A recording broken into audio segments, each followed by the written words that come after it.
TDP Janasena BJP కూటమి utter flop అవుతోందని విమర్శించారు విజయవాడ తూర్పు వైఎస్ఆర్సీపీ అభ్యర్థి దేవినేని అవినాష్. ఆ పార్టీల మధ్య సమన్వయ లోపం సాక్షాత్తు దేశ ప్రధాని పాల్గొన్న సభలోనే బయటపడిందన్నారు. విజయవాడలో తమ ప్రభుత్వ హయాంలోనే అభివృద్ధి అంతా జరిగిందన్నారు. విజయవాడ తూర్పులో ఎన్నికల ప్రచారంలో పాల్గొన్నారు దేవినేని అవినాష్. తమ ప్రభుత్వ హయాంలో జరిగిన సంక్షేమం అభివృద్ధిని ప్రజలకు వివరించారు. జరిగిన అభివృద్ధి గద్దె రామ్మోహన్ కు కనపట్టం లేదా అని అంటున్న దేవినేని అవినాష్ తో మా reporter Amar face to face. YSR Congress party అభ్యర్థులు ప్రచార పర్వంలో దూసుకెళ్తున్నారు. విజయవాడ నుంచి తూర్పు నియోజకవర్గ అభ్యర్థి దేవినేని అవినాష్ ప్రచారంలో ఉన్నారు. వారితో మాట్లాడదాం. సార్, మీ ప్రత్యర్థి ఎవరైతే ఉన్నారో నిన్న గద్దె రామ్మోహన్ మాట్లాడుతూ విజయవాడ నగరంపై ప్రేమతోనో తనపై ప్రేమతోనో కాదు, ప్రజలకు చేయాల్సినంత ఈ నియోజకవర్గంలో కానీ రాష్ట్రంలో కానీ చంద్రబాబు నాయుడు ఆల్రెడీ చేశారు అంటూ కూడా వ్యాఖ్యానించడం జరిగింది. ఏమంటారు? ఎన్నో అభివృద్ధి కార్యక్రమాలు ఈరోజు ఈ తూర్పు నియోజకవర్గంలో మేము చేస్తాం జరిగింది. గద్దె రామ్మోహన్ కానివ్వండి, తెలుగుదేశం పార్టీ చంద్రబాబు నాయుడు కానివ్వండి, 5 సంవత్సరాలు మీరు అధికారంలో ఉన్నారు. ముఖ్యమంత్రి మీరే, ఎమ్మెల్యే మీరే, మేయర్లు మీరే, కార్పొరేటర్లు మీరే, మీరేం చేశారని చెప్పి ఈరోజు వైఎస్ఆర్ కాంగ్రెస్ పార్టీ తరపున అదేవిధంగా ప్రజానీకం తరపున మాట్లాడుతున్నాం. కేవలం మీకు సంబంధించిన మీడియా ఉందని చెప్పని, మీకు సంబంధించిన సోషల్ మీడియాలో ఉందని చెప్పని జగన్మోహన్ రెడ్డి గారిని మమ్మల్ని ఒక పక్క వ్యక్తిగతంగా విమర్శిస్తూ, కుల రాజకీయాలు చేస్తూ, మత రాజకీయాలు చేస్తూ, అదేవిధంగా ఏమీ జరగలేదని చెప్పని ఒక అబద్ధపు ప్రచారం.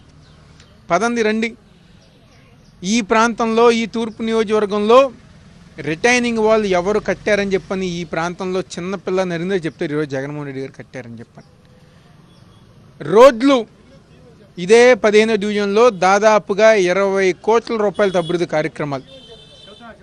అదేవిధంగా తూర్పు నియోజకవర్గంలో ప్రతి కాలనీలో గారు అంటే మేము బలంగా లేని ప్రాంతంలో ఇదివరకు తెలుగుదేశం ప్రభుత్వంలో వైఎస్ఆర్ కాంగ్రెస్ పార్టీ బలంగా ఉంటే అక్కడ అభివృద్ధి కార్యక్రమాలు జరిగే కాదు.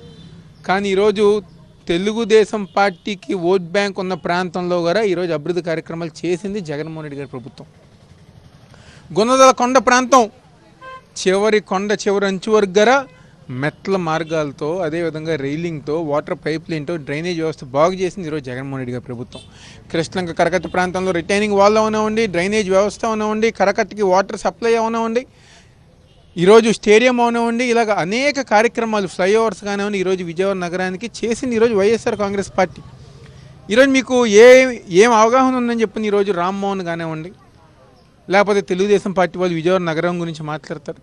కనకదుర్గమ్మ ఫ్లైఓవర్ పూర్తి చేసింది మేమే, బెంజ్ సర్కిల్ 2 ఫ్లైఓవర్లు పూర్తి చేసింది మేమే.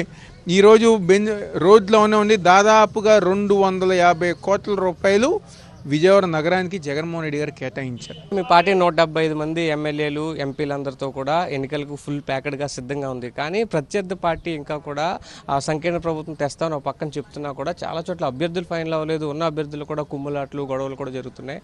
ఎలా చూస్తారు ఈ పొలిటికల్ సినారియో?